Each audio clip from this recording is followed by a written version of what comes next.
Atheist Experience. We should have changed the credits. Instead of saying the Atheist Experience, it should have said like the Lonely Atheist, because I'm actually flying solo today, although there are more people in the room than normal. So welcome everybody. As I said, this is the Atheist Experience. We are live.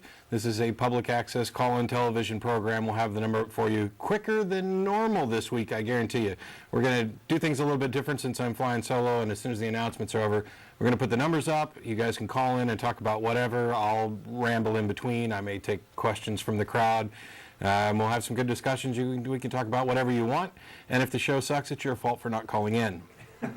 But as I said, welcome everybody again. It's April 6th, 2008. We're live. I'm Matt Dillahunty, host of the Atheist Experience, president of the Atheist Community of Austin, who are the sponsors of this television program. The Atheist Community of Austin is a nonprofit educational organization promoting positive atheism and the separation of church and state.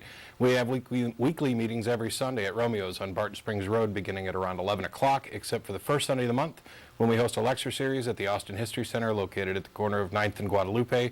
This Sunday was the first Sunday of the month, and we had Dr. Charles Jackson come in to talk about climate change models. And if you missed it, you missed out. And the next lecture is actually going to be June 1st. The May lecture is going to be preempted. We're still going to meet at the History Center, but that's election month for the ACA, when we take the chance to elect new board members, president, vice president, etc. So if you're an ACA member out there and you haven't renewed your dues, it's time to do that so that you're eligible to vote. Anybody who's been a member for more than 6 months is eligible to run. There's more information at the website, www.atheist-community.org. And that's coming up the first Sunday in May. The first Sunday in June will be June 1st, 2008. And State Representative Donna Howard will be coming down and be our lecturer to talk about how this past legislature wasted a lot of time on religious issues. So I'm sure that my good friend Dan Patrick will be mentioned again. For those of you who don't know who that is, you can go back to some of the previous episodes where we talked about some of the legislation that Representative Patrick introduced, including plastering "In God We Trust" all over the building and modifying the pledge, the Texas State Pledge, to include the national motto "Under God" as it is in our United States Pledge. The audio portion of this program is available for download from the ACA website, and the video is available on Google Video. You can find the links to all of those by going through the website on your screen now, or by going to www.atheist-experience.com. There's a show archive link there, and you can actually go back and expand that to see the past 10 years of the show. There's probably 4 or 5 years worth of video up there. We only keep the audio portion available for the newest shows due to bandwidth issues, so if you missed some of those, you'll have to find some other method of getting them, and it's out there, and there should be information at the website as well. In addition to this program, the ACA also sponsors a bi-weekly internet audio podcast called The Nonprofits. That's P-R-O-P-H-E-T-S. And I was asked the other day why I stress the E when also the P and the H differ from the F. So instead of F-I, it's P-H-E. I didn't know I was stressing the E. I just replaced the whole thing, P-H-E-T-S. You can go to nonprofitsradio.com for more information. It's hosted by Dennis LeBay, features myself, Russell Glasser, Schilling, and from time to time, Jeff D., who began the show a long time ago, and we hope to get him back on again soon. For those of you who are asking when Jeff's going to return, I don't know, but we talked to him the other day, and maybe we can get a show in before long. We appreciate all the email that comes in now that the podcast and the video are available worldwide. We get email from all around the world talking about the shows, those of us on the show, the nonprofits, Atheist Experience, people who are on past shows. You can send all of your comments, questions, feedback, criticisms, concerns, whatever, to tv@atheist-community.org. That goes to myself, the co-hosts, as well as some of the people behind the scenes. There's a link for mail for the nonprofits at the nonprofits page as well. If you want to make sure that your email gets through the spam filters, then you might want to go into the subject field and add NPR or AETV or some kind of unique tag like that. We don't have specific filters set up to allow those through, but something to make sure that your email is distinguished from the 500 Russian spam porn emails that we get every day or so. So that's one way to get in touch with us. In addition to the weekly meetings and the other events, we also host a happy hour every Thursday at the Dog and Duck Pub beginning at around 7 o'clock. Any atheist or atheist-friendly person is welcome to attend any of our events. You do not have to be a member. There's no special requirements. We have visitors coming of all different beliefs and non-beliefs. Any atheist or atheist-friendly person is welcome to come to anything, including after this program's over, we go to dinner at El Arroyo on 5th Street. The address is up on your screen now. This show runs till about 4:30, at which time I will be completely parched and out of breath. And we'll head down to El Arroyo then about 5 o'clock or so till 7. You're welcome to come down and join us. But if you're coming down to preach, proselytize, or provoke, please don't. We'll have the number up for you now. Actually, they can put the number up for you. What I'm going to do today, and I know there's some more announcements that I'll squeeze in, but I wanted to get the number up right away so that people can start calling in and you can talk about whatever you want. The call screener thing is still set up, so we're probably going to wait on some of those. But mostly, when the phones light up, I'm going to go ahead and take the call and talk, answer questions, ask questions, since that's what I get accused of doing most often, just answering questions with questions.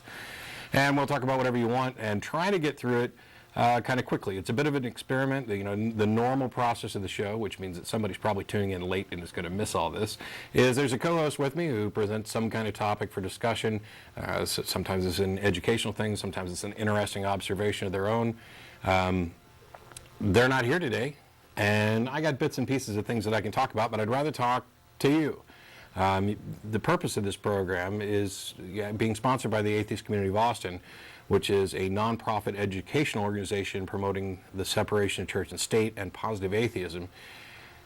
We have two main goals. It's to promote the separation of church and state and to provide for the atheist community in the Austin area. We do that in a number of ways through the various activities that we have. But this show serves that purpose as well, because one of the things we like to come on and do is I'm interested in what you believe and why, because I think that matters. Beliefs inform our actions. We have tons and tons of issues that we deal with on a regular basis, both politically in the legislature and everything else. So it's important to figure out what people believe and why, because if there aren't good reasons for it, you can make incredibly bad decisions and take actions that are unjustified. So it's not so much I'm an atheist, there is no God, you're all wrong. From my background, which I'll be happy to touch on if somebody wants to hear it that hasn't, I was a fundamentalist Christian. I was raised Southern Baptist. I was a sincere believer. And came a time in my life where I wanted to investigate the issue further to kind of reaffirm my faith and be able to be a better Christian, a better witness to people. And what I found in the process of my investigation and discovery is that my beliefs were unjustified. I didn't have any good reasons for them, and I couldn't find good reasons. So if you have beliefs about a God or the supernatural or anything like that, I'm interested in what you believe and why, and maybe after a discussion I'll either agree with you or disagree, but hopefully we can come away with a bit of understanding about why we believe what we believe and where we differ. If nothing else comes out of it, even if you leave the show or the discussion with your faith strengthened, at least maybe we can identify where we differ, and that may be a starting point for conversations in the future as well.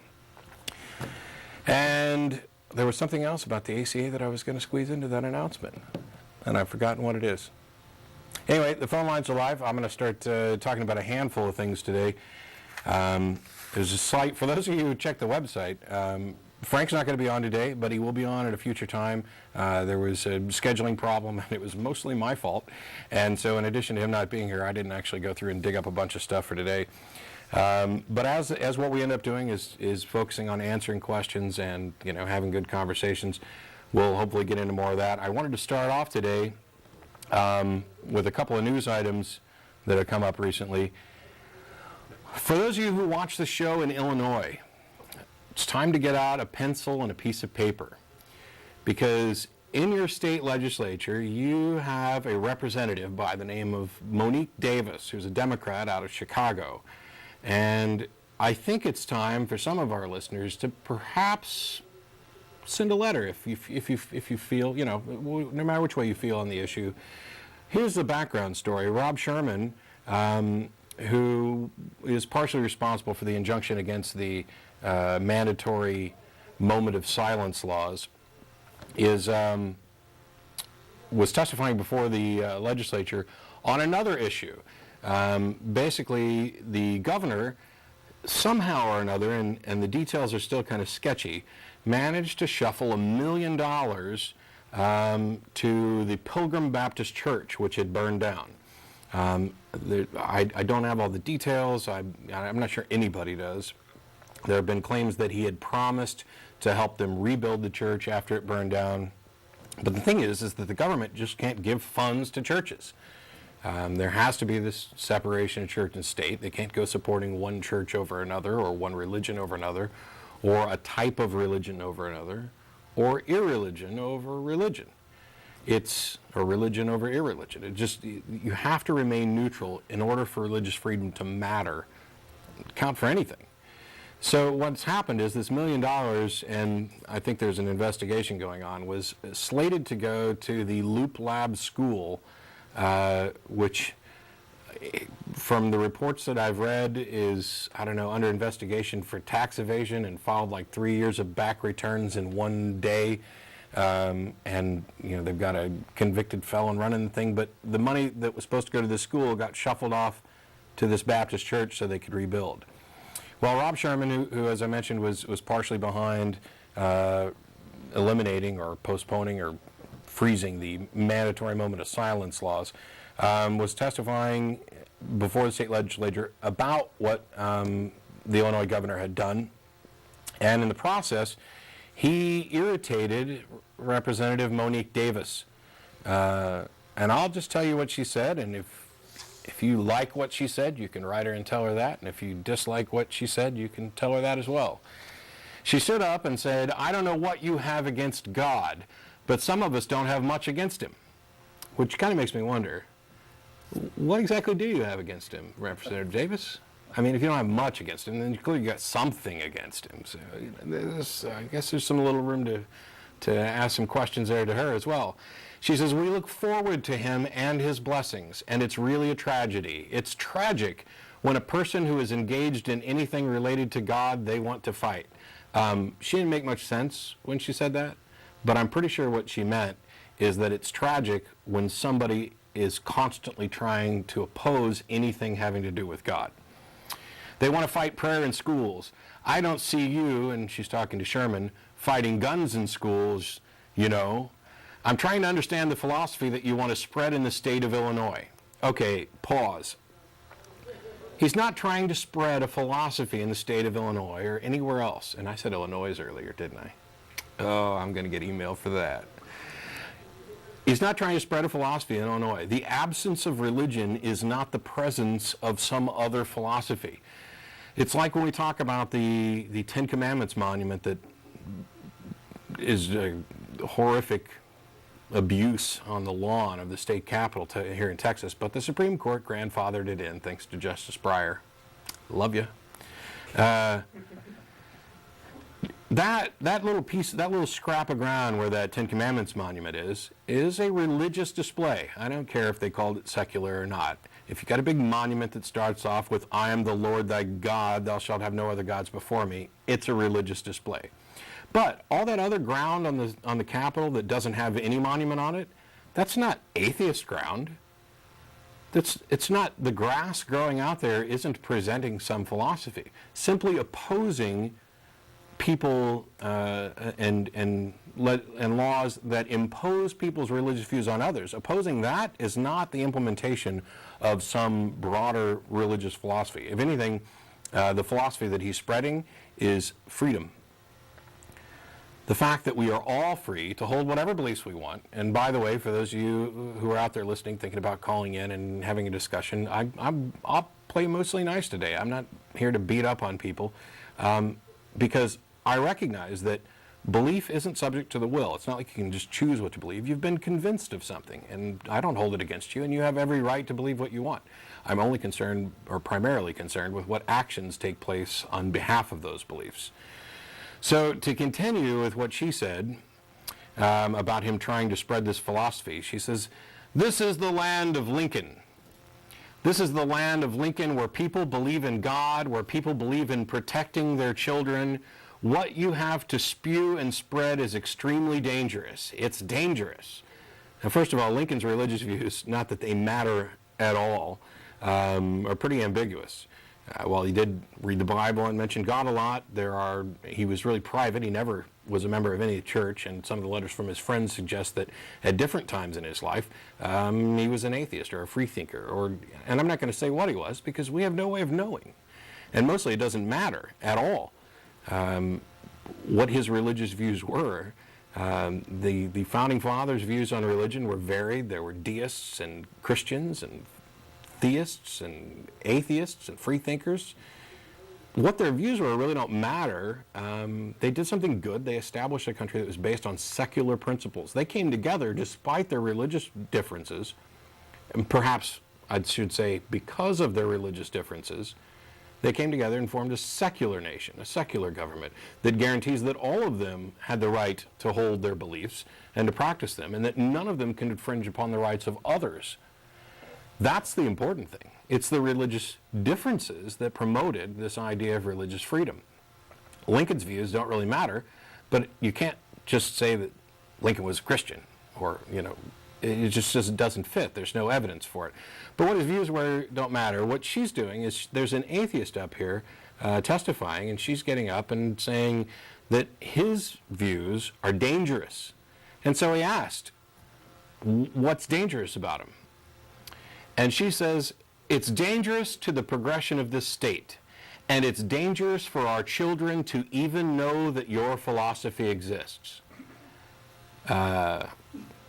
I'm going to read the rest of it here. It's pretty short, but I really don't have to go any further.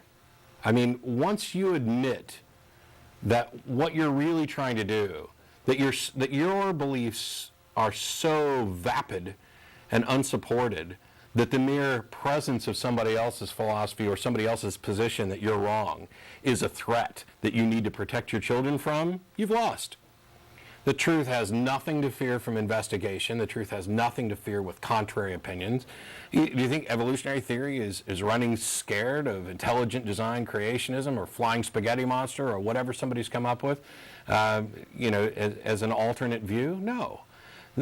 The truth bears out under investigation. That's the only reason we know anything. It's the only way we go about determining and understanding the reality we live in. And if your views are so weakly supported that you're afraid of anybody whose views oppose yours, you've already lost.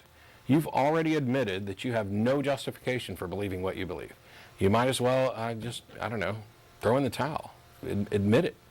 I realize that you won't, and that's fine because you're still entitled to believe those. But guess what? We're entitled to disagree.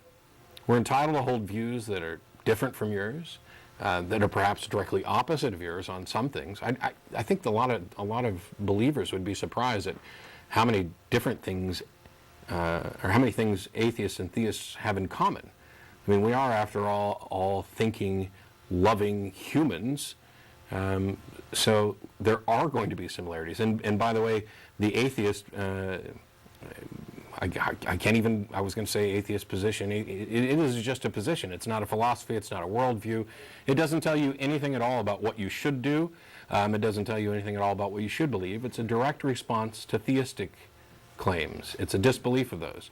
There are atheists who can be Republicans, Democrats, Libertarians, Independents, liberals, conservatives. You can be pro-choice, pro-life, pro-death penalty, opposed to the death penalty. There's nothing within atheism that dictates any action, good or bad. So when you hear the claims which are becoming more common, especially from the intelligent design movement, that evolution leads to atheism, leads to Nazism, leads to the Holocaust, you should, at first I would say, chuckle at the stupidity that's required to make a statement like that. But in fact, you should be offended regardless of what your beliefs are. It doesn't matter whether you're a Christian or an atheist. Somebody there is putting together a line of things that says simply believing that evolutionary theory, a valid scientific theory, that it is, the fact that evolution occurs is a fact. We have strong evidence for common descent of every life form on the planet. Saying that it's wrong is as absurd. Saying that it's wrong in its foundational principles is as absurd as saying that the theory of gravity is wrong. But you should be bothered that anybody is willing to take this scientific thing pervert it into a philosophical position that really has nothing to do with it. It's not like there aren't Christians who accept evolutionary theory. I mean, I realize that that some of the extremist fundamentalist whack jobs who probably think that this T-shirt is accurate. By the way, if you can't see it, and I'll move my cup. This was actually from one of the listeners. It's creationism, Adam and Eve, and a velociraptor, all holding hands. Young Earth creationism makes the Flintstones a documentary.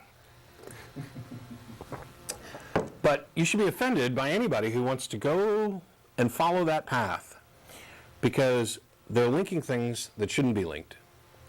And what they get to at the end is so unbelievably offensive that everyone should be offended. The fact that they'd take a horrifying event like the Holocaust, which, by the way, was not an atheist-motivated event in the slightest. There was already rampant anti-Semitism before the war, and it was the result of religious conflicts and financial concerns. That's what led up to it. You know, okay, I'm not backing the Nazis in any sense, but to misuse what happened at Auschwitz and other places, it's just appalling. I can't even believe that they're doing this. And to me, this is another example of them saying, we lost. We can't present anything to challenge scientific theories, so we're just going to make stuff up and try to denigrate the other people in hopes that it'll bolster our position somehow.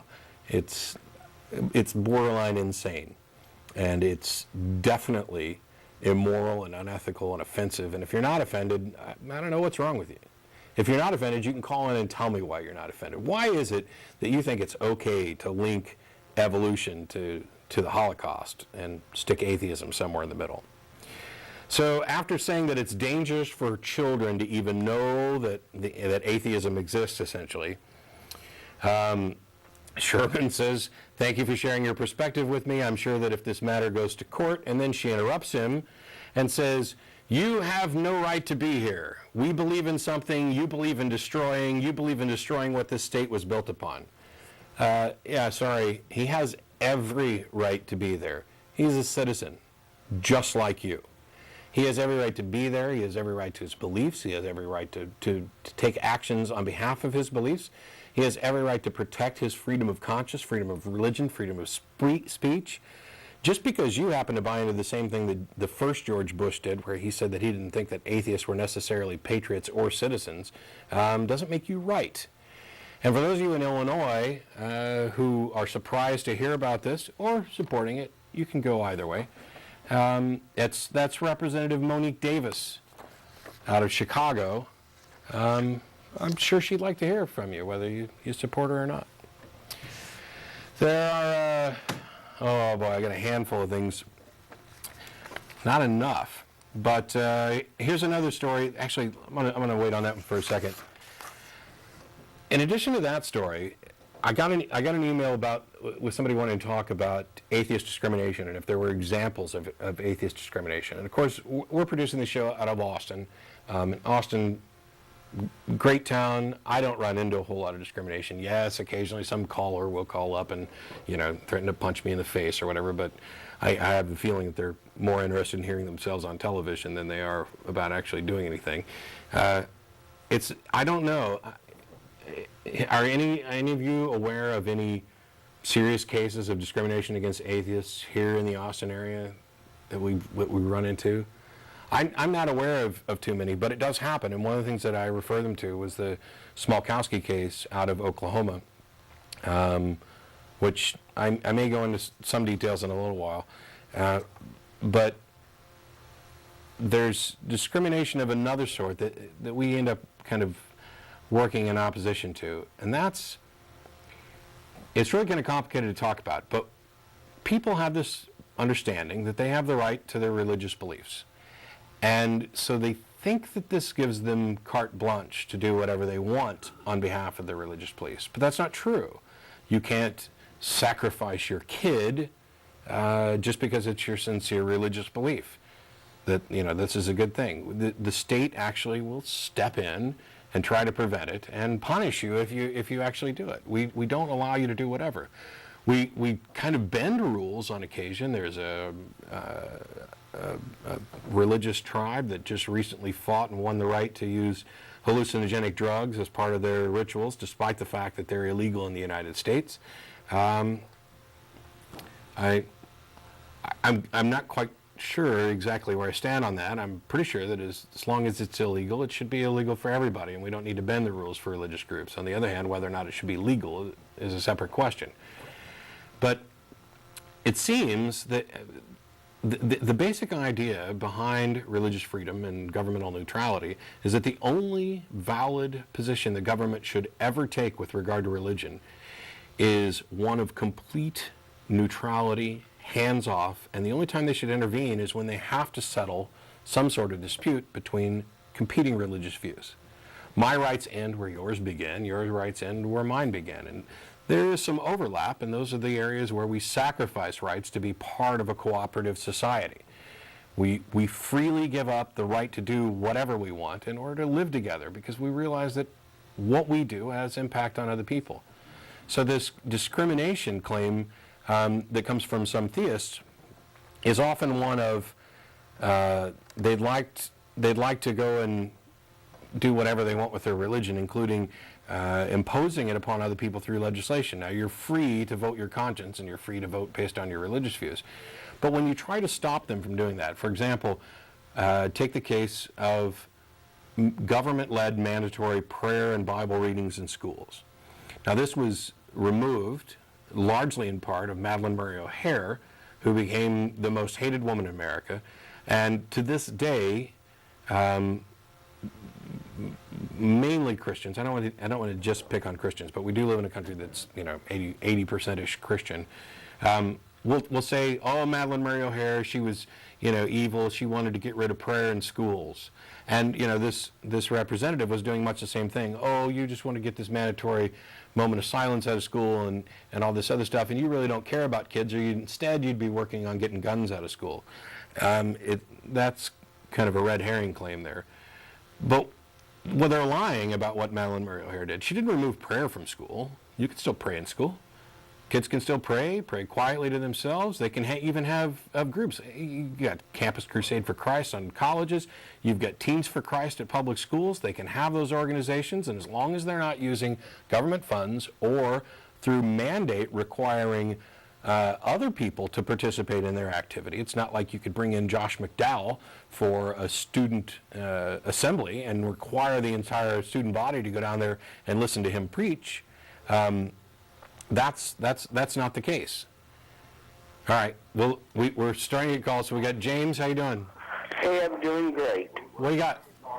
Well, I got a question for you. Okay.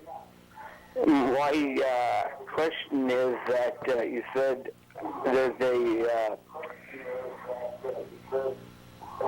you said that if a lot of people or group would have a religious belief, but when I look at it, I'm not trying to offend you because I know I like your show a whole lot. Okay. But the thing is that it's not really a religious belief. What isn't really a religious belief? It is a spiritual belief in guidance. Okay.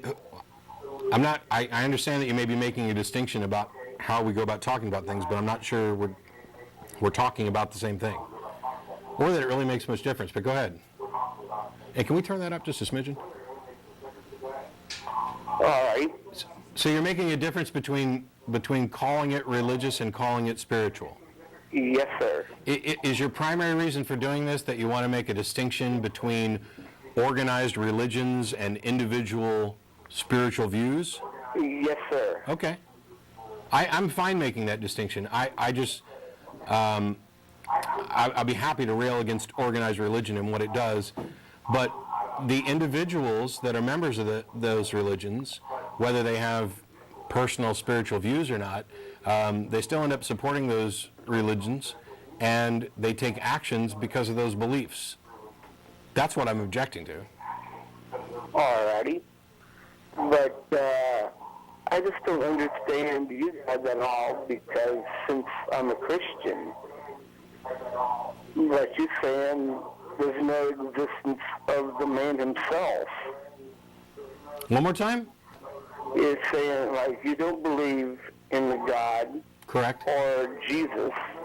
Well, it depends on which... Because the way I look at it is he does exist. Okay. But Which one are we talking about, God or Jesus? both. Okay. So why do you believe that God exists?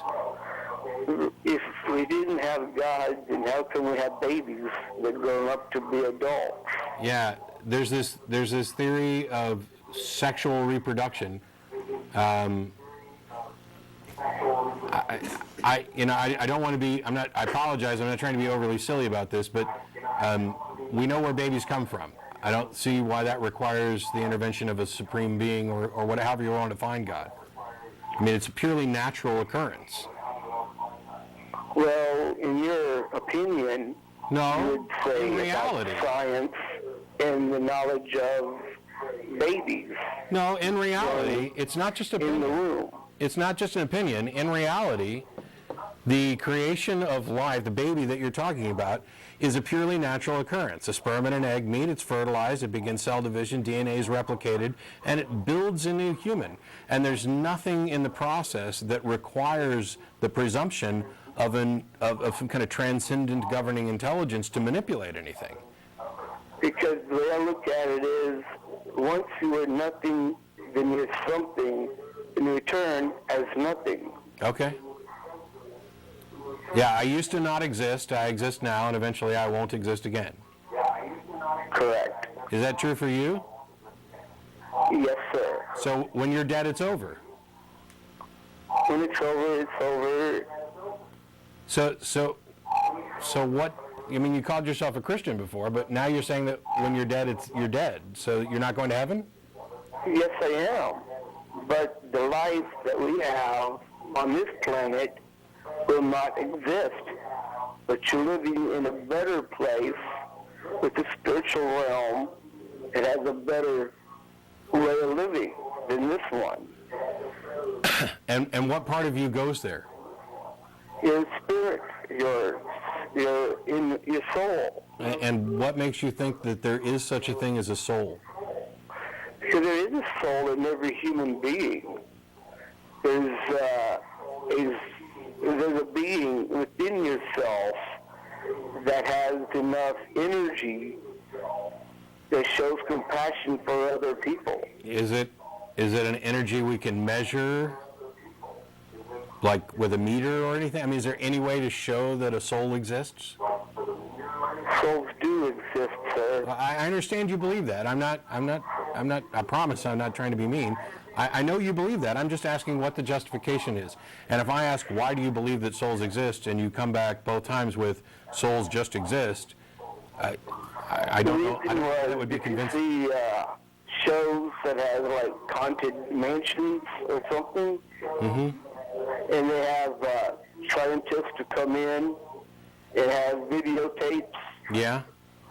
And then you take a look and see what's inside of that place, and you might see little evidence that souls do exist. Yeah, except that there is no evidence. This is the problem that I have with all these rampant ghost hunter shows and other kind of nonsensical supernatural shows is they give people the impression that they're actually producing some kind of evidence of a real phenomenon, and they're not. If there was even the slightest bit of confirmable, scientifically reliable evidence that ghosts exist and that they're souls of people who used to live, that would be front page. CNN would be talking about this nonstop. It would trump Anna Nicole Smith's death and whatever else you can come up with. This would be the only topic of conversation worldwide. Life as we know it would change completely. presuppositions that are the foundations of science and naturalism, they would have to be completely reevaluated. Wars would stop. This would be the biggest, one of the biggest possible things anybody could discover, and everybody would be talking about it. And research in other areas would probably pause so that we could divert more funds to finding out what this is, because nothing could possibly be much more important than finding out that death isn't the end. And that's not the case. What do you see?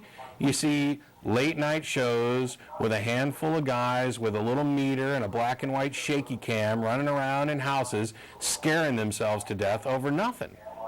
There's no good evidence for any of this. And another thing is that, you know, the James Randi Educational Foundation has had a $1 million prize for anybody who can demonstrate any evidence of any supernatural or paranormal claim for years.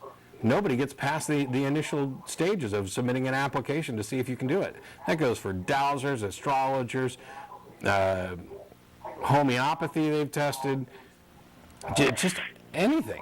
I mean, I understand that this stuff's convincing, but it's kind of, you need to check the reliability of your source and go out and investigate beyond just, you know, ghost hunters on the Learning Channel, which, boy, it drives me crazy. Are you from Austin, Texas? Originally? No. Yes. No. Tried being born here for 37 years. You've been born here for 37 years? Yes, sir. I feel sorry for your mom. Sorry, I couldn't pass that joke up.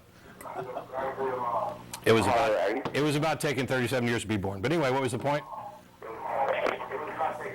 The point would be that there's a lot of miracles that do happen. Okay, have you got any evidence for any of them? It's basically a faith. Yeah, okay. If you're just going to believe it because you're going to believe it, that's fine. I'm asking for justification that would make somebody else believe it. Why should I believe it? I mean, let's say just toss out all the rest of the miracles. Let's say that God exists and he talks to you directly. I'm not saying that happens. Let's just pretend for a second. Why should I believe that happens?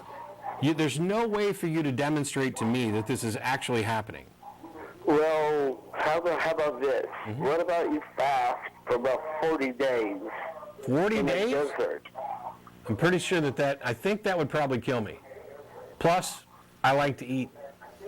Should be obvious. The only thing you have to eat is a cockroach in water. So now, I'll actually back up a second, because you're saying that if somebody fasts for a really long time, they'll hear God or get evidence of God? Yes. Yeah, and if you go talk to a doctor, you might find out that when you torture your body like that, your mind goes crazy and starts inventing things.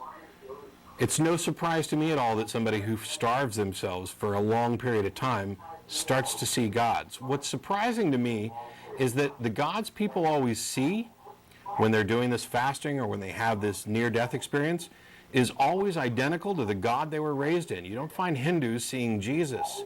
You don't find Catholics seeing Ganesh. You see the God that you were raised with, the one that you're already familiar with, the one that you already believe with.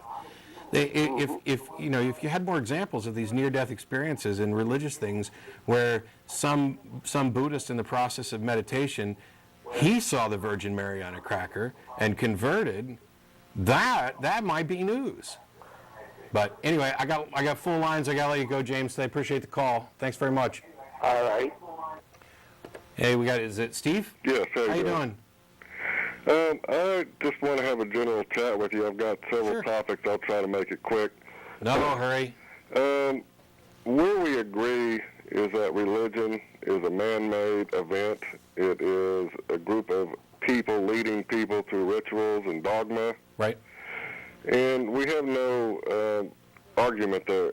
Let's say we got rid of all the religion in the world right now. Okay. That doesn't mean we necessarily get rid of the Bible. So the question is, we've got this book left, and we have no religion, and if we could start over and really look at this book and really analyze the book, you asked somebody earlier, how do you know it's true? I know a lot of atheist arguments say the Bible is an error. I've seen the 100 or the 250 arguments, and usually those are posted by people that haven't really researched it. And I'd like to give you one example of one of the questions that they pose. Sure. Excuse me. One of the arguments they say, Jesus said 3 times that truly this generation will not pass until you see my coming. Right. And they say, well, the generations died. Well, you look up the Greek word for generation, and it's the word age. This age shall not pass. And That's not this age is not over with yet. That's not completely true, by the way. Well, this is what we call the second age if you really look at the Bible, and he will return at the end of the second age. What I was saying when I said that's not completely true is the particular argument that you're making is about, it involves how do we translate this particular word and what does it mean? Correct. And the thing is, there are a number of different options, and there's not a really good way to determine which one is actually the original intended meaning, or which one is more correct. So basically it comes down to that people who want it to say one thing will adopt one particular interpretation, and people who would prefer that it said something else would prefer that it, or will go for a different interpretation. Well, very good point. But my question is this. Okay. If you agree with me that there's no good way to determine exactly what it means. No, I didn't say that, though. Oh, I thought you did. No, I said I agree that one sentence in itself, I'm taking it from the word generations and pointing out its age, but then when you read other verses that talk about this age, and Satan is the ruler of this age, and that's why people say, well, why does he allow these dead babies to happen? Well, you read that he's not the ruler of this age right now. See, the problem is that this is the other part of this.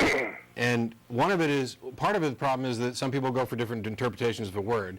And the other part is that atheists get accused of like taking the Bible out of context. Ooh, I thought I popped my mic off again. And really, we don't have to take the Bible out of context. What you just did there was you used this reference to generation and referenced somewhere else in the Bible that supports what your view of it is. The problem is that if you take that quote, and that one quote, I believe the generation one, is that from Luke? It's actually in 3 of them, Mark and Luke. It's different in them, is why. In one of them it's generation, and in another one it's used twice. One of it says this generation, and another one says there are some of you standing here today who will not taste death until all of these things have come to pass. That actually can be used as support for a stronger claim that he wasn't talking about some age or era. He's talking about people standing in front of him, because that's what it literally says. No, that's not true there. You're very deep. I see that. But when he says death, you're thinking of the body death. He's talking about the spiritual death right there. How do you know that? Well, because you have to look at what the prophet said about this age and about you can't just take one little sentence. You got to look at the Bible as a whole, and that's where many religions fall short. You realize that I studied this stuff for a number of years, including in Aramaic, Greek, and Hebrew. I mean, it's not like I realize what you're presenting here, but when it says something, generally books tend to mean what they say. Well, and if you have to jump around, about the death of the soul on that third one you mentioned, not the death of the body per se. Here's the thing. There are different words for that, and that's not the word that's used there. And it's much like when you go take a look at Genesis, where God says, on the day you eat the fruit, you shall surely die. The apologists come back and say that he was talking about a spiritual death and not a physical death. But that's not the word that's used there, and that's not the connotation that existed until the apologists challenged it. You've got this religious tradition of what these things mean. But anyway. We can agree to disagree on this, and I appreciate that. Let me ask you another quick question. If we don't have a Bible and we have 20 people sitting in a room and they all give you their view of morality, you're going to get 20 different examples. But wouldn't it be nice to know that it's stated somewhere that this is the framework and the skeleton of what you should follow to show that... How does that make it right? Well, you can't live in anarchy with everybody having their say about what's moral. You don't. Basically, you're saying that let's get rid of religion. You can't have morality without religion, is what you're saying. No, I'm saying the Bible and the religion are not the same thing. The Bible spells out morality, but religion takes it and perverts it. You just said if there's 20 people sitting in the room, you get 20 different views on morality, and wouldn't it be better just to pull out a book and say this is what we're going to use? Correct, I would. That doesn't make it true, and that doesn't make it right. As a matter of fact, the morality that's in this book is some of the most immoral stuff I could possibly even come up with. The idea that it is morally correct to ever stone an unruly child or kill somebody because they're homosexual, or to burn witches, or to slaughter people and cut open the bellies and rip out the babies so that the people who don't believe in your God don't get to propagate, well, that's all immoral. I don't care if you think it comes from a God. They had a council, and they didn't just take people and stone them to death because they sinned right there. They gave them months to repent. They had to do rituals. They had to do they gave them some time, but then God had his reasons. I can't tell you why it was written like that, but it was. Basically, you're saying that they gave them a little time to come around to their way of thinking, and then if they didn't do it, they stoned them. And I'm saying that's still immoral. The fact that somebody doesn't agree with you, or the fact that you've got an unruly kid, is no justification to stone them to death. The Bible says specifically, if your child's unruly, you take him before the council, you tell him our child is a drunkard, you take him to the edge of town, and everybody there will stone him. The Bible says specifically that if somebody tries to get you to worship other gods, and if it's your wife, for example, your hands are to be the first on them to put them to death. Well, that's immoral. But they had time, and they had repentance time. They had time they didn't just take them. But let me ask you one other question. What difference does that make? You've made that point twice. What difference does it make if they killed them, or if they gave them 6 months, or 3 years, or 5 years, or 10 years, and then killed them? They still killed somebody for disagreeing with them. Well, God wanted to set up a purity, and I think you look at death I know you look at death as the end all of everything, but I don't. I think God will sort it all out. He's got a lot of things to sort out. Believe me, the Christians that think they're going to Iran and killing innocent people that truly believe it, what's he going to do with them? I mean, they really think they're right. How's he going to do? The little 3-year-old that didn't know Jesus, does that mean they burn in hell? I don't think so. I mean, how's he going to sort that out? You know. How do you know? Because, well, I can explain it to you, but it'd take there's a second resurrection to deal with all these issues. There's 2 resurrections he talks about. I'm well aware of that. Let me ask you one last question. Sure. It's all good. The one thing that disturbs me about atheists... No, actually, it's not all good. You can call it the good book all day, but it's not all good. But go ahead. Well, I see there's 2 factions of atheism. Some that just don't care about God or ambivalent, and that's, to me, is true atheists. They don't want to talk about it. But then there's this faction, like your friend that used to be on there with you many years ago, this kind of skinnier guy, very passionate about his views, that hates God. Now, if you are a true atheist, why do you hate God? They don't hate God. I don't hate the Invisible Man or Yetis or the Loch Ness Monster. But when somebody comes to tell me that Invisible Man, Yeti, and Loch Ness Monster actually exist, and that they're going to enact laws that govern the way I live my life based on the existence of the Invisible Man, Yeti, and the Loch Ness Monster, you're damn right I'm going to get upset about that, because now they're imposing upon my rights.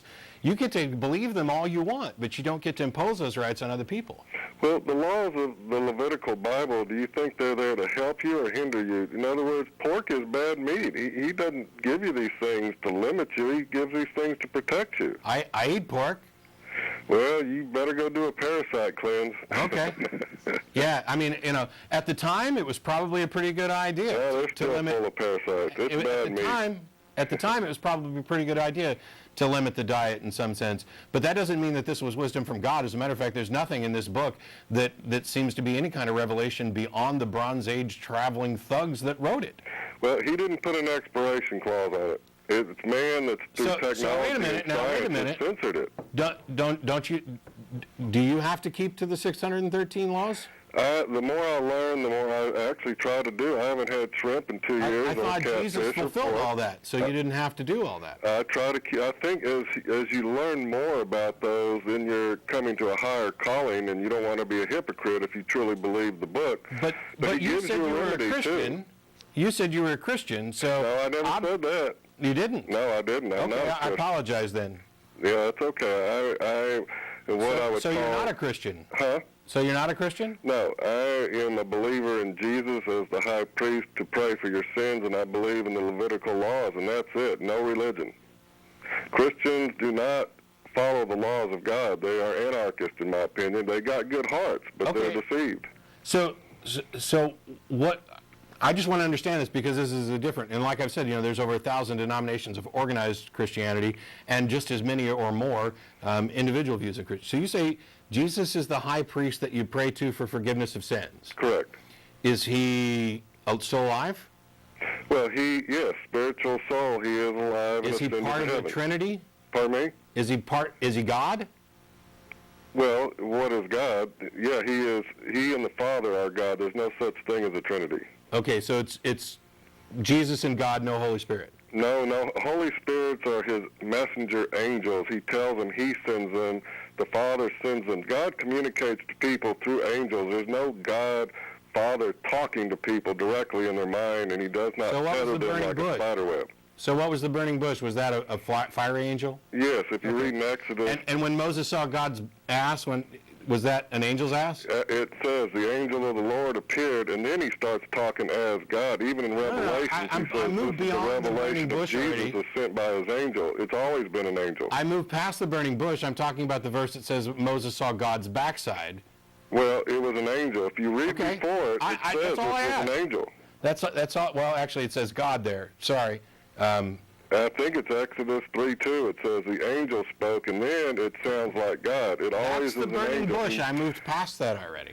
Well, but anyway, Jesus so you believe in no the Levitical man has laws. ever seen the Father or heard his voice in John 5, and that means it had to be something else. Well, the Bible also says that nobody else had been taken up, but what about Ezekiel? And what about, all those saints that rose out of the grave when Jesus died? Why hasn't anybody written about that stuff? Well, the saints that rose, they didn't rise to a spiritual, eternal life. They rose and died again. I know. They rose up and walked into town and talked to people. Why isn't that recorded anywhere in history other than the Bible? Well, there are in Josephus, and there are other writings. No, there's not. Yes, there are. No, there's not. You don't get to lie on the show. Josephus didn't write about dead people, zombies, getting up out of their graves and walking into Jerusalem. We can have discussions about disagreements on interpretations or what you think, and you have your own unique Christianity, and I'm sure lots of other people do too.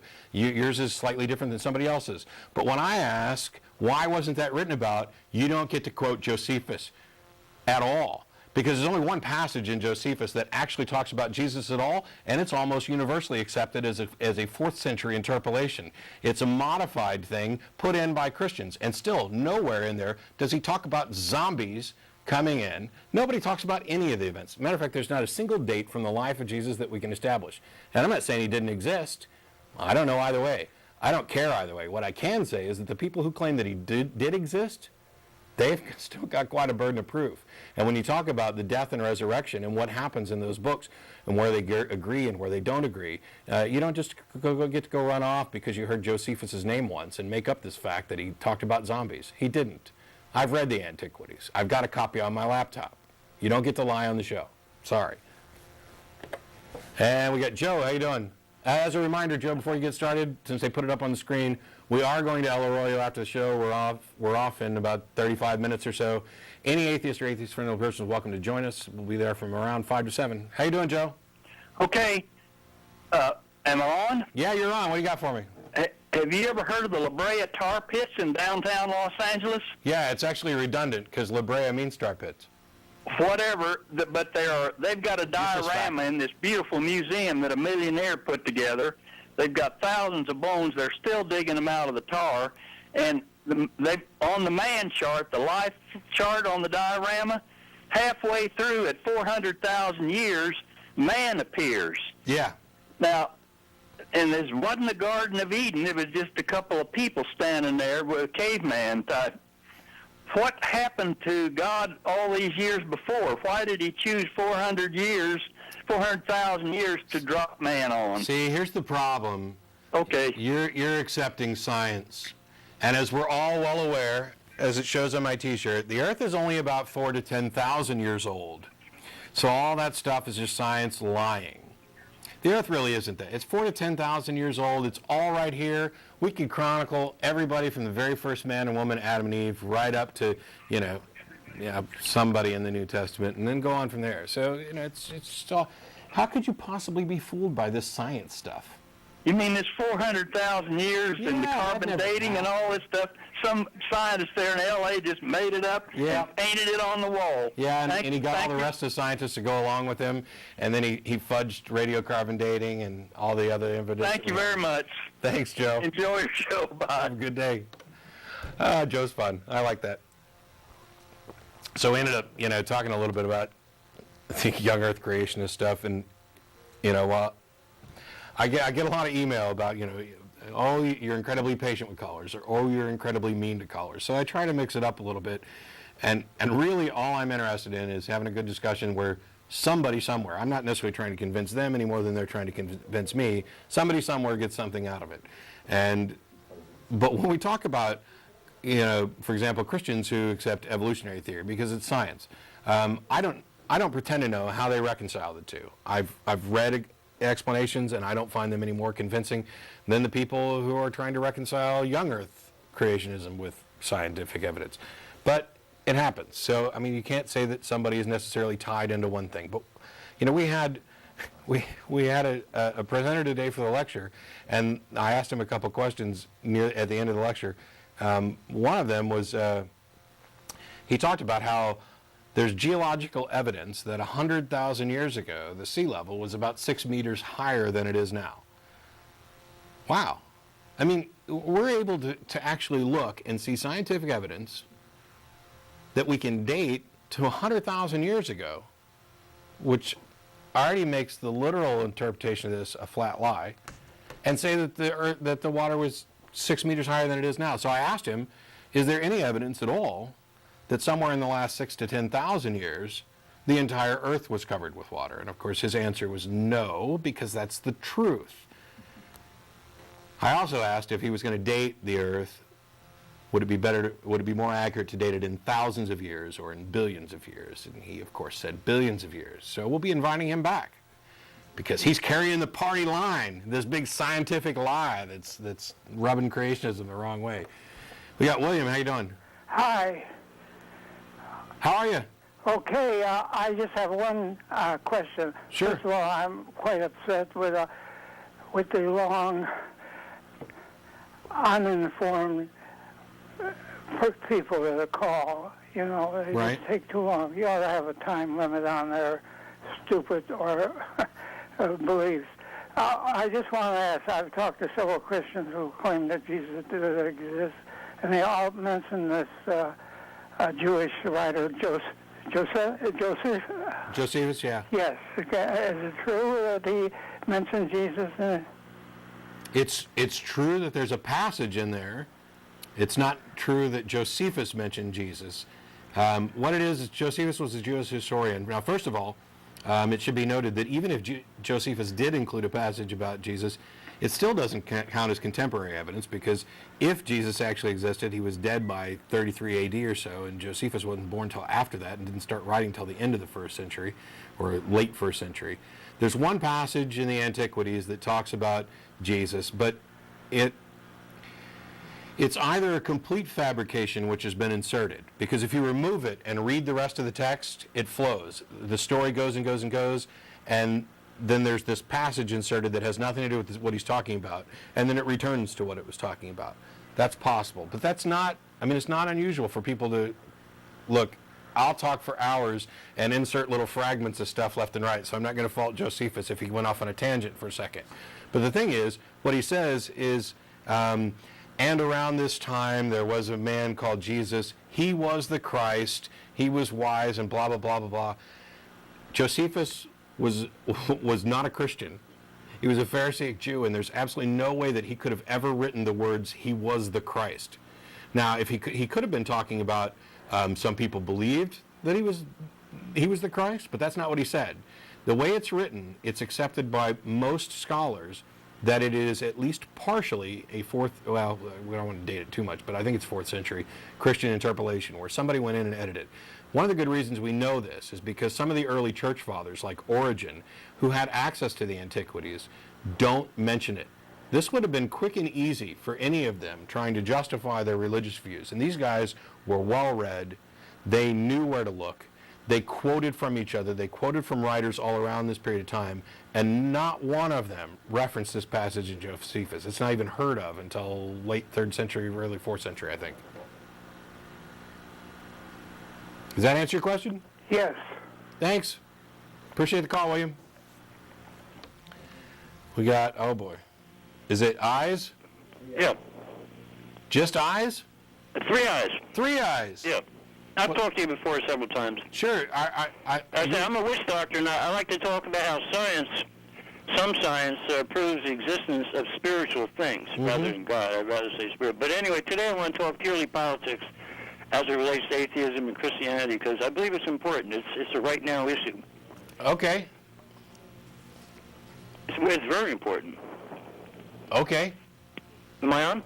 You're on. You Okay. may want to turn down your TV and just listen I to want the to start out by saying that in World War I, the Russian emperor had no intention of getting involved because, as he saw it, it was basically a contest between Germany and England. England had slave colonies in Africa, India, and China and was stealing all the resources, and the Germans were jealous. But at that time, they only had one colony. That was German East Africa, which later became Uganda.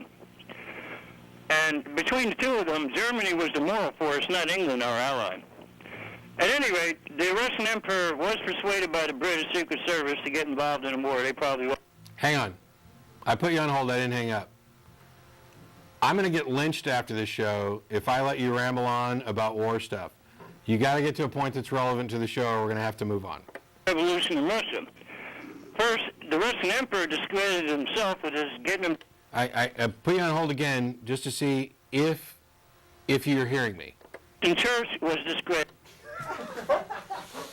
Why do I get the feeling that you're like reading me something off of Wikipedia or Witch Doctorpedia? All right, so lines are actually open again. The phone number's up on the screen. So if you called earlier when the lines were full and got a busy signal, you should be able to get through now. And if I hung up on you earlier, you're welcome to call back with something different. The interesting thing about some of those calls is it's hard to actually get to the point. If we're going to go and figure out exactly where the point we differ is, and I ask for what justification there is. The gentleman who called earlier who said you're going to get 20 different people with 20 different views of morality, and wouldn't it be nice to have a book that just said what to do? Well, yes and no. It would be simpler if there was a book that said this is what to do, but not necessarily nice, because there's no good reason to think that book, any book, and I know I picked on the Bible earlier, any book, any particular set of morals, there's no way to just say this is right. You have to invoke some authority. In this case, the authority for the Bible is presumed to be some kind of God, some divine inspiration for the words that are in there. And I apologize, I don't find anything in there that I find particularly divinely inspired. I don't find too much in there that's incredibly wise. I've written a rebuttal on the Sermon on the Mount. There's a handful of good advice in the Sermon on the Mount, and there's some really bad advice in there. Take no thought for tomorrow. Don't save anything. Don't worry about it. Be like the lilies of the field. God's going to provide everything you need. That's bad advice. Sorry, it is. We have names for people who live like that. They're hobos. And if that's the kind of life you want, great. But I don't see where it's productive for yourself or anybody else. It's generally considered bad advice. Dad, don't worry about it. God's going to give you everything, And that's why somebody else had to provide a tomb for Jesus, evidently, is because he wandered around without anything. So, but that's not really the point I wanted to get to. When we're talking about morality, to say that you'd get 20 different answers from people, that's a good thing. It's working towards an agreement that gets you to where you can define what is moral and what is not moral. It's not really that hard to suss all this stuff out. You don't need a book. You just need to be human and to be willing to have conversations where you can reach some kind of consensus or agreement on something. You can start with a couple really simple precepts, like I'm alive, I like living, I'd rather be living than dead. I don't need any kind of God to come up with those things. It's simple. I'd rather be alive than dead, which means I'd rather nobody killed me. Now, what's the best thing to do then? Well, I'd like to find some other people who agree. They'd rather not be killed also. And we can get together in a little group and say, we believe that killing other people is bad because then they're dead. Why is it so hard? And so this group gets together and says, we're going to be a cooperative society, and our first principle is nobody is going to kill anybody else, and we're going to enforce this. Now, I won't get off on the enforcing it by killing people who kill people, but you now have a collective society that agrees on one principle, one thing, whether we label it an ethic or a moral, I don't care what label you put on it. We're here to say we don't want to be killed, and we're not going to tolerate people who kill people in our society. And if you want to live with us and benefit from this community, then you have to agree that you don't have the right to kill anybody. Basically, you start with this presumption, which isn't anarchy. It's similar to anarchy. You have every freedom and right you could possibly have until you give them up. And we give them up, sometimes, as soon as we're born, kind of implicitly, as part of our adoption into a society. Some of them you don't get much choice about. You're not going to find a single society on earth, or probably not any decent one that anybody would be able to recognize or find, that's going to allow you to run around killing people. And why would you want to? But that's that's the simple basics of it. Oh, hey, I own stuff. I'd rather not have people steal my stuff. So I'm not going to steal other people's stuff, and I'm going to find people who also don't want their stuff stolen, and we're going to get together and say, hey, you know what? Stealing's bad. If you steal, you can't be a part of our group. Ha-ha. That's how it actually works. The thing is that we have this really terrible inability to grasp changes over long periods of time. We see this when we talk about the evolution debate. Of course, microevolution occurs, but not macroevolution. There's no such thing. Those are fictitious words that somebody adopted to create a dividing line where none exists. Evolution is change, in a biological sense, is change in allele frequency over time. Evolution, in a simple sense, is change. The only thing that's required to get from A to B is time.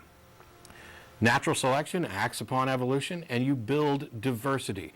It's a wonderful explanation for the diversity of life. It works, it's true, there's evidence for it, and there's no reason to go supposing that something else happened. The same thing is true when we're talking about morals and ethics. They evolve over time. In our early days, some people wrested some control, and where you had a small society that's like, hey, we don't want to kill anybody, or we don't want to be killed, so killing's illegal, but we can go kill other people and take their stuff. So you get this kind of tribal mentality of our tribe's together, and we're not going to kill each other, but we'll go mess those other people up real good. And by the way, this book advocates that, and even pretends that they're direct orders from God. That God told these people, I'm giving you this land, and I'm giving you that land. And these people over here, they're heathens because they don't want to worship me. And these people over here, I tried to get them to do it, but you're my chosen few. So what I want you to do is I want you to go out and kill all of them and take their stuff. And it happens over and over again. It's just a chronicle of we're going to kill people, we're going to kill people. And it chronicles all their wins because these are the guy who wrote it. But it does chronicle a couple of losses too. Like, for example, there's one time that they went into battle with God on their side, but they couldn't win because the other guys had chariots made of iron, and evidently chariots made of iron are way tougher than God.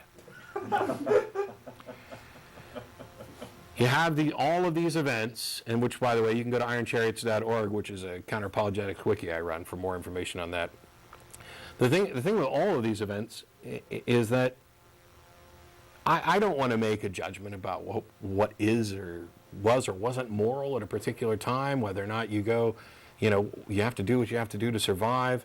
But these are messages that are supposed to be from a God, and there's specific tactics in there. It tells you, when you're going to war with somebody, here's what I want you to do, and this is supposedly from God. Go out and stand in front of their city gates and tell them that if they surrender right now and they become your slaves, they get to live. And if they don't do that, go in and kill them.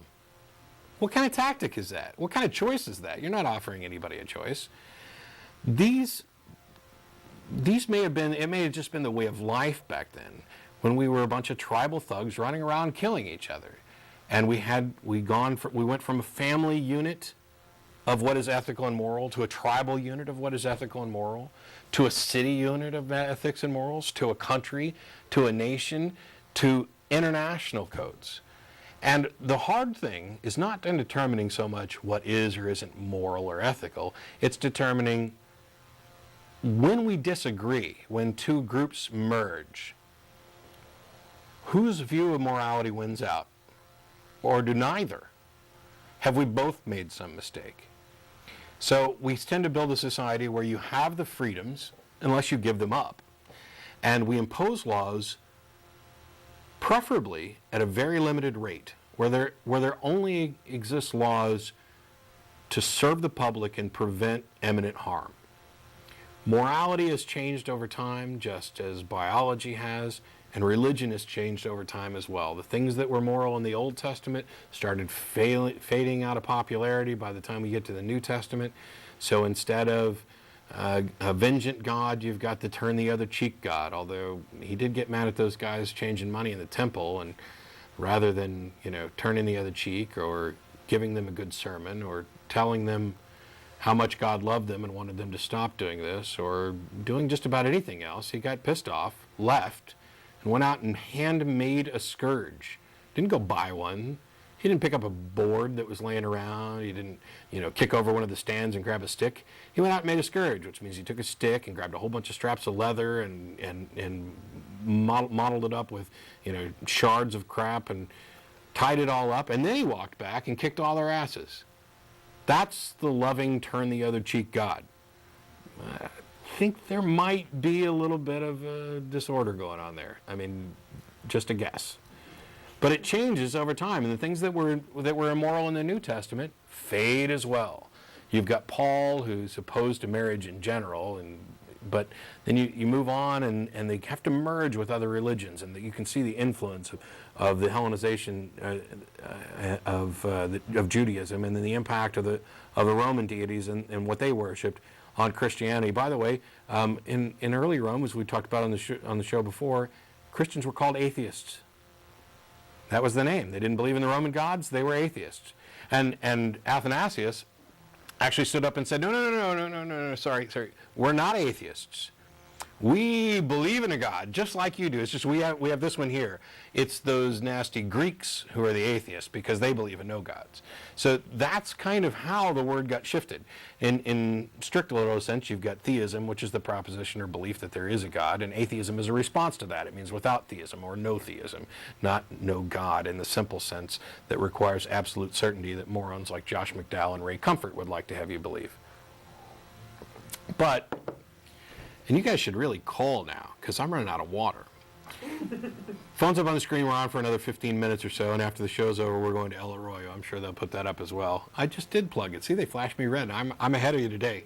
That's what happens when there's nobody else here. Oh, you can take that. Yeah, thanks. I still have my spare. Muhammad the Cup died. So instead, we have Muhammad the sacred cow, who's now sitting on my. This all started because a teacher got in trouble for letting her students name a teddy bear Muhammad. Anyway, I was off track. Where was I?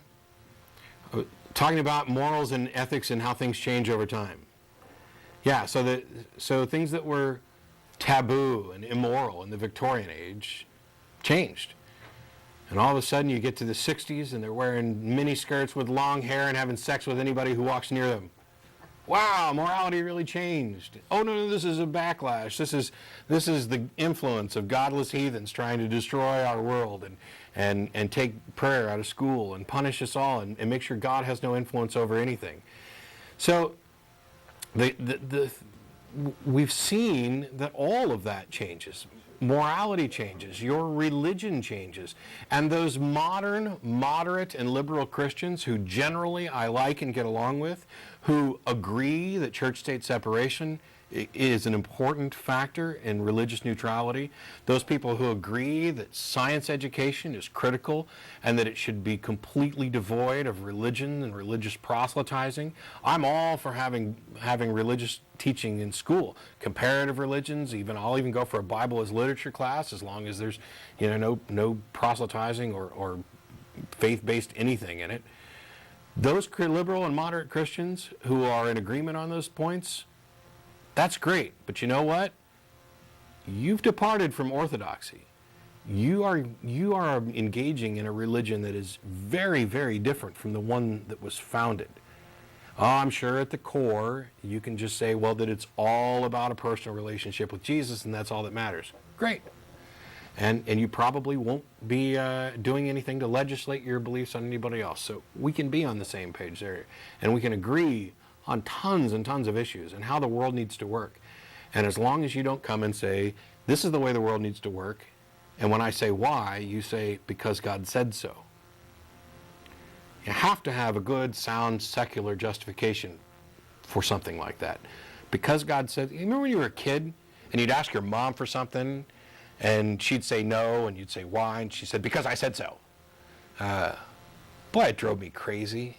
I don't know any kid that's ever been satisfied with that answer. You know why? Because it's not an answer. It's not an explanation.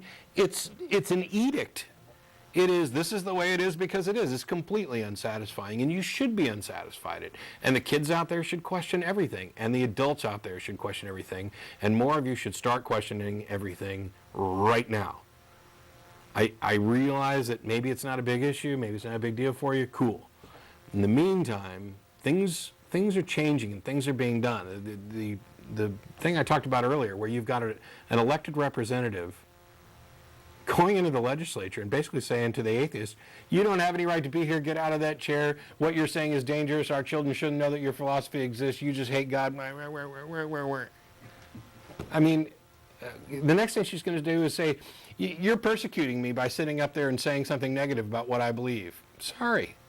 Ridiculous ideas are deserving of ridicule. It's by definition. But we got David on the line. How you doing? I'm doing good. And what do you got for me? Yes, so I'm a student here at UT, and me and my roommate have philosophical discussions pretty frequently, and one of the issues we tend to run into is the atheist tends to, almost has to assume that using reason and logic is, like, reasonable, whereas, my roommate's the atheist, and I guess I'd say I'm the theist. And I usually end up arguing the side of the coin that says reason isn't the highest good, and that sometimes we have to make unreasonable assumptions. And so is this a take on the transcendental argument for the existence of God, or are you just making the case that there are times when we have to rely on something greater than reason to make decisions? No. I'm not using the transcendental argument. Okay. I guess I'm not exactly sure. That's okay. I just wanted to clarify where we were going because I wanted to understand it could go two ways. So continue. So I guess then what ends up happening most of the time is we both just disagree on our axioms. Like where we start determines where we end up going. And so like the modes of logic you can take to argue your case for either the existence of a God or not, or whatever it is we're talking about, really tends to swing on where you start, you know? So who's got the presupposition? What's the presupposition that he has that you disagree with, and vice versa? The logic and reason is always a good thing. I don't know that I'd phrase it that way. I'm not even sure that I agree with that. I mean, I believe that it's true, but I don't necessarily think that that's an axiom that you have to base anything off of. I tend to begin with kind of simpler axioms around, starting with things like Descartes, that I exist and that I experience some reality which I have to make sense of. So it only makes sense, the only way that I can do that is to use the tools that are most reliable. And evidence and reason, which get folded up into the scientific equation, are the most consistently reliable method for coming to an understanding about reality. I'm not even aware of any other way of knowing that would qualify, that provides anything that's demonstrable or useful. So maybe I kind of am agreeing with him, but I'm not using that as my premise. Why is it that what's your justification for the premise that it's not? Well, I guess it's kind of difficult because you run into a situation where you're justifying a metaphysical reality, the existence of God, with almost a desire, like the desire for there to be an afterlife. Yeah, your position does that. The other one doesn't. Oh yeah, completely. Okay. I was going to say, if he's all logic and reason and is justified in metaphysical God, he needs to call in. But go ahead. Okay, well, I guess you can't really disagree with how much progress science has given us, but I guess at some point you wonder whether the human position, whether we want to leave ourselves in the situation where all we have is making progress on Earth and not getting beyond that. Okay. Let me hit 2 quick points, and I hope I don't forget the second one while I'm doing the first one. It doesn't matter how much progress science has made. It doesn't. Isn't that what you just used as your justification? What I did was I was talking about that I consider this the most reasonable course of action because it has proven itself to be over the entire course of history. What I'm saying now is that with regard to kind of what your objection was, how much science has provided for us doesn't matter, because at the beginning we have this question about, let me find some explanation for this observation. We'll just say the existence of everything. Without science, I'm not in the position that other answers or other explanations have become more likely. I'm in the position of, I don't know. I'm in a non-position. I have no good way of determining what the answer to that is. It's afterwards, after we get to this point where we have science and reason and we have a good foundation to build up knowledge and understanding that is consistent and reliable, okay, now you can say that this method here seems to work all the time. We haven't found any other way of knowing. We haven't found any way to disprove it. So now that ends up working as the foundation. But before that, like let's say there was no scientific explanation for gravity. At the time in existence when there's no explanation, that's it. There's no explanation. It doesn't mean that angels pull the pen to the ground becomes a better explanation than alternate theories. You have no way of discerning which one comes out. Oh, of course. I think Richard Dawkins came to spoke at UT and he made a very similar point just a couple weeks ago. What was I going to say? Oh, yes. So you're right. I do think that to some extent saying a method that is useful and continually yields good results, that it owns respect in some sense. But when we're getting to questions that are almost, you say, beyond that, questions of why is there gravity? Because, we can explain gravity mathematically. I don't think why questions are valid. There's 2 objections you're making. One is that we're talking about science can't possibly explain the supernatural. Science, just by default, is based on philosophical naturalism. So it can't possibly explain the supernatural. But my thing is, why would anybody think that anything is supernatural? Why would you think that anything supernatural exists? It's not like there's any evidence for it. So that objection to what science can't do is one thing that I'd pose is, well, science can't answer this. Yes, but that isn't a real thing. That isn't something that needs an explanation. Until you demonstrate that there's some phenomenon where there's no reason to explain it. You might as well be saying that science can't tell me why Vargulthrush on this other planet do this. We don't even know anything. We don't know what any of that means or what. There's no there. And the same. Oh, go ahead. I'm sorry. No, I'll talk all day. I guess the thing is, though, you're judging whether something exists on actual evidence. No. I'm not making the decision that something doesn't exist. I'm responding to a claim that it does. If you tell me God exists, and I say, okay, great. What reason do you have to think that God exists? And if you can't present a convincing evidence argument for the claim, then I reject it. That's very different from accepting the contrary claim that gods don't exist. I do happen to accept that myself, but that's for different reasons, and it's a different position. There's theism, and then atheism is everything that's not theism. And that includes agnosticism in the colloquial sense and anti-theism or strong atheism. So I'm not... What you believe there's a God. Why? Well, so all the sorts of evidence I would give, you would reject. So I personally have not had any such supernatural experience, but many Christians so why do you I know find, do. if you know that I'd reject that evidence, and I don't know, maybe you think that I'm making a mistake and whatever, but why do you find that evidence convincing? If it's enough to convince you, why shouldn't it also convince me?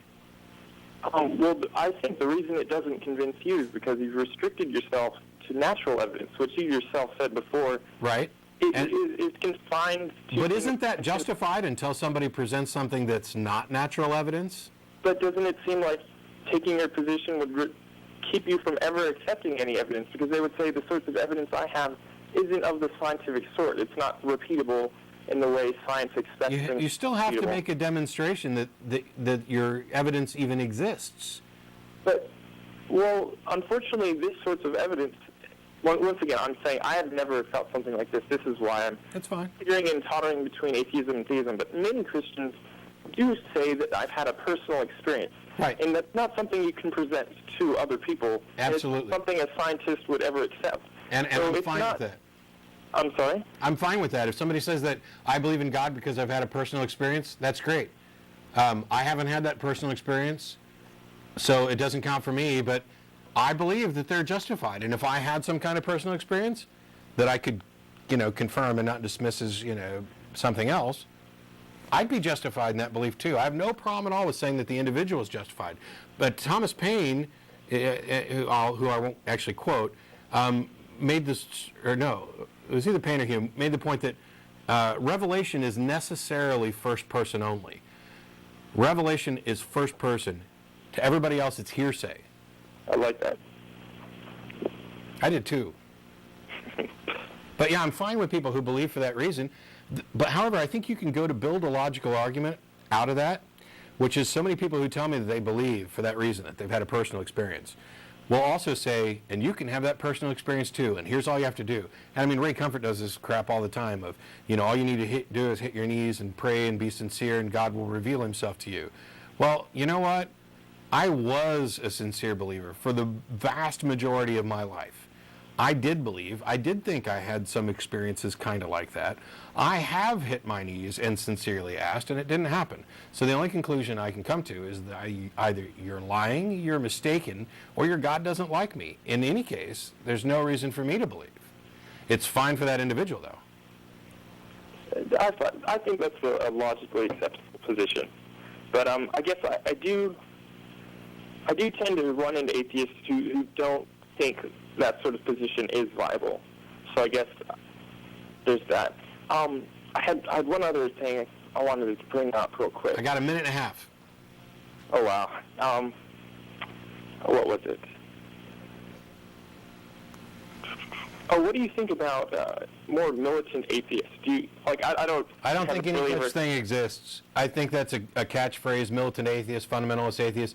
I think it's a phrase that people are tossing around to kind of disparage those of like myself. I mean, I would be in the militant category if you run around and find the people, find the Christians specifically, who are labeling people as militant atheists, they'd put me on that list. So I guess I was thinking more people like, say, Richard Dawkins, who believe religion it's not just illogical, but bad for society. And so he devotes his life to trying to, I guess, eliminate it. Or I guess I don't even know Richard Dawkins well enough to say. Damn near everything. Thanks to the crew. Thanks to everybody. Thanks to putting up with me doing the show by myself. Thanks to everybody who showed up in the studio. We'll be down at El Arroyo here in about 30 minutes. It's on 5th Street. And we look forward to seeing you again next week. And there'll probably be somebody with me. Blah, blah, blah. I'm out of breath. See you then.